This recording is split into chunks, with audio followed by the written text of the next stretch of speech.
Hello student, आज class 12th में हम लोग जो चैप्टर पढ़ रहे थे sexual reproduction in flowering plant, यानी फ्लावरिंग प्लांट में जो सेक्सुअल रिप्रोडक्शन पढ़ रहे थे, उसमें इस चैप्टर का आज जो 2-3 टॉपिक है ये ही टॉपिक इसका लास्ट टॉपिक है। उसके बाद फिर इसमें अगर कुछ बचा होगा, अगर हमें लगेगा कि हाँ ये चीज़ पढ़ाना चाहिए तो हम पढ़ाएंगे आपको, अन्यथा फिर नहीं पढ़ाएंगे। ओके, आपके सिलेबस के आधार पर सारी चीज़ें खत्म हो जाएंगी आज। इसमें सबसे पहला आज का टॉपिक है एपोमैक्सिस, दूसरा है पार्थिनोजेनेसिस और तीसरा हमारा क्या है पॉलीएम्ब्रियोनी। 3 टॉपिक है, एपोमैक्सिस, पार्थिनोजेनेसिस, पॉलीएम्ब्रियोनी। एक चीज़ याद रखिए कि कभी लॉन्ग में नहीं जाता है, जितने भी टॉपिक्स हैं लॉन्ग में नहीं जाते हैं, ज़्यादातर शॉर्ट में जाते हैं। ठीक, तो इनको आप शॉर्ट के तरह से, शॉर्ट जैसे होता है उस तरीके से हम केवल इनको उतना ही इनके बारे में नॉलेज रखेंगे, उससे ज़्यादा इनमें नॉलेज नहीं रखेंगे। तो हम सबसे पहले आज पढ़ेंगे एपोमैक्सिस।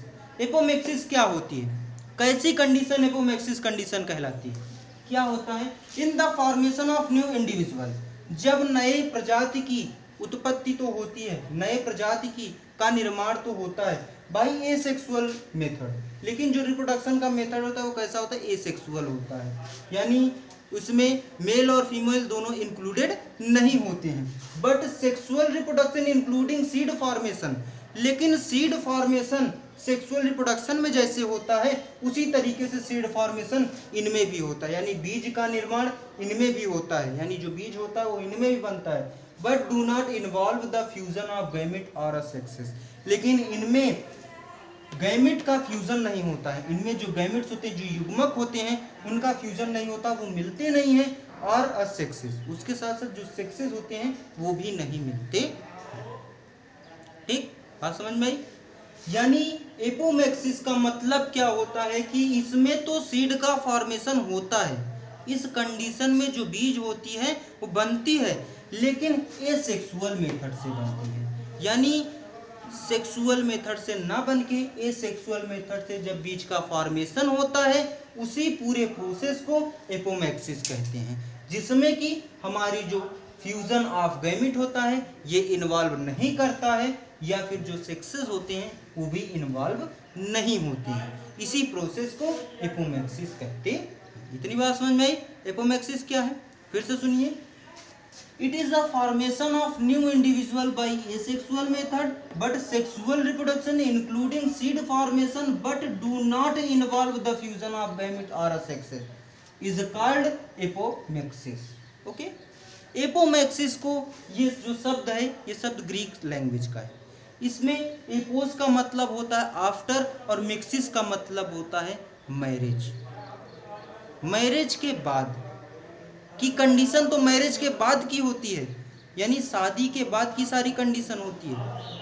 ठीक, लेकिन जो कुछ भी प्रोसेस होता है वो एसेक्सुअल मेथड से होता है, वेजिटेटिव रिप्रोडक्शन होता है इस प्रोसेस में। लेकिन फॉर्म कैसा होता है इसका? मैरिज के बाद वाला फॉर्म होता है। ठीक, लेकिन जितना भी प्रोसेस होता है कैसे होता है? एसेक्सुअल रूप में होता है।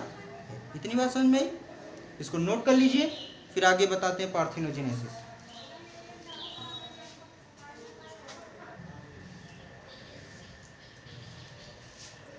चलिए, अब हमारा जो अगली हेडिंग है वो क्या है? पार्थिनोजेनेसिस। पार्थिनोजेनेसिस में क्या होता है? It is the development of new individual from a single gamete without fusion of another gamete. उसी के जैसे ये भी है, उसमें एसेक्सुअल रिप्रोडक्शन होता था, इसमें एसेक्सुअल रिप्रोडक्शन की बात नहीं हो रही, सेक्सुअल हो रहा है कि सेक्सुअल हो रहा है। इसमें बात क्या हो रहा है कि जो भी प्लांट डेवलप होगा, जो भी प्लांट गैमेट्स जो भी डेवलप होगा, यानी नया इंडिविजुअल तो बनेगा। It is the development of new individual, development नए इंडिविजुअल का होगा फ्रॉम अ सिंगल गैमेट, लेकिन जो गैमेट होगा वो किस अवस्था में होगा? हेप्लॉइड अवस्था में, यानी सिंगल गैमेट, अकेला गैमेट होगा। Without fusion of another gamete, बिना किसी अन्य गैमेट के फ्यूजन के ही जब कोई न्यू इंडिविजुअल डेवलपमेंट करने लगता है एक ही गैमेट से, उसी प्रोसेस को पार्थिनोजेनेसिस या उसी स्टेज को पार्थिनोजेनेसिस कहते हैं। बात समझ में आई? फिर से सुनिए। It is the development of new individual from a single gamete without fusion of another gamete, यानी जब किसी भी नए इंडिविजुअल का डेवलपमेंट होगा फ्रॉम अ सिंगल गैमेट, केवल एक अकेला गैमेट होगा, उसी से जब किसी भी नए इंडिविजुअल का डेवलपमेंट हो रहा है without fusion of another gamete, बिना किसी अन्य गैमेट के फ्यूजन के बाद, यानी कोई अन्य गैमेट भी उसमें फ्यूजन में पार्टिसिपेट नहीं कर रहा है, एक अकेला गैमेट सब कुछ कर ले रहा है, पूरा प्रोसेस जो कुछ भी होना है तो एक अकेला गैमेट कर रहा है। इस पूरे प्रोसेस को या इस अवस्था को पार्थिनोजेनेसिस या फिर इस पूरे प्रोसेस को पार्थिनोजेनेसिस कहते हैं। बात समझ में आई? पार्थिनोजेनेसिस क्या है? उसके बाद depending upon the number of gamete, यानी गैमेट के आधार पर it is are of two type, ये दो तरीके के होते हैं, पहला हेप्लॉइड, दूसरा diploid. In this case the embryo and egg are haploid, एक ऐसी अवस्था जब एम्ब्रियो सेक और एग दोनों हेप्लॉइड अवस्था में हो, और एक ऐसी अवस्था जब एम्ब्रियो सेक और एग दोनों डिप्लॉइड अवस्था में हो। यानी पार्थिनोजेनेसिस दो तरीके से होती है, एक तो हेप्लॉइड अवस्था में भी, एक डिप्लॉइड अवस्था में भी। ठीक, हेप्लॉइड अवस्था में भी ये पार्थिनोजेनेसिस हो सकती है और डिप्लॉइड अवस्था में भी पार्थिनोजेनेसिस होती है। हेप्लॉइड अवस्था में भी डिप्लॉइड बना ले गए और डिप्लॉइड अवस्था में तो डिप्लॉइड है ये है तो डिप्लॉइड रहेगा ही। ठीक है, तो पार्थिनोजेनेसिस में सिंगल गैमेट दो गैमेट बना लेगा और किस अवस्था में हो जाता है? डिप्लॉइड अवस्था में। यानी ये एक एक्स होगा, सिंगल गैमेट मतलब 1x, लेकिन ये अपने आप में इस प्रोसेस में क्या होता है? अपने आप में 2x बन जाता है। क्यों 2x बन जाता है? क्योंकि डेवलपमेंट ऑफ न्यू इंडिविजुअल की डेवलपमेंट होने में किसकी आवश्यकता होती है? डबल गैमेट की आवश्यकता होती है, और वो तुरंत इस अवस्था में, इस प्रोसेस में वो सारा प्रोसेस हो जाता है, यानी एक ही गैमेट आपस में एक नया इंडिविजुअल बना लेता है। बात समझ में इतनी? ठीक, इसको आप नोट कर सकते हैं, नोट कर लीजिए।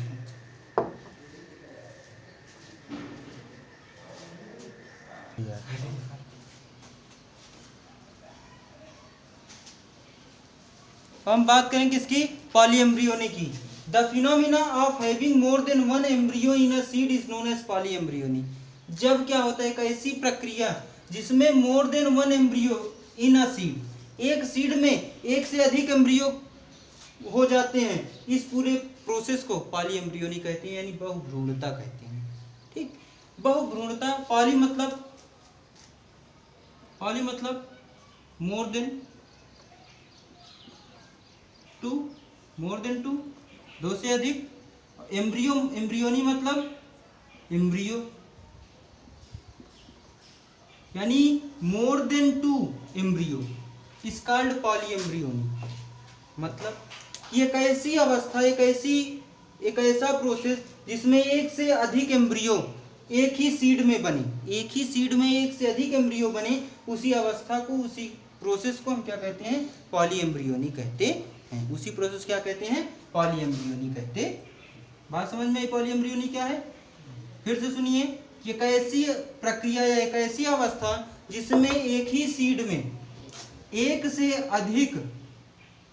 अधिक एम्ब्रियो का फॉर्मेशन होता है, उसी प्रोसेस को पॉलीएम्ब्रियोनी कहते हैं। रीजन ऑफ पॉलीएम्ब्रियोनी होने का कुछ ना कुछ कारण होता है। कारण क्या होता है? Presence of more than one egg cell in a embryo sac.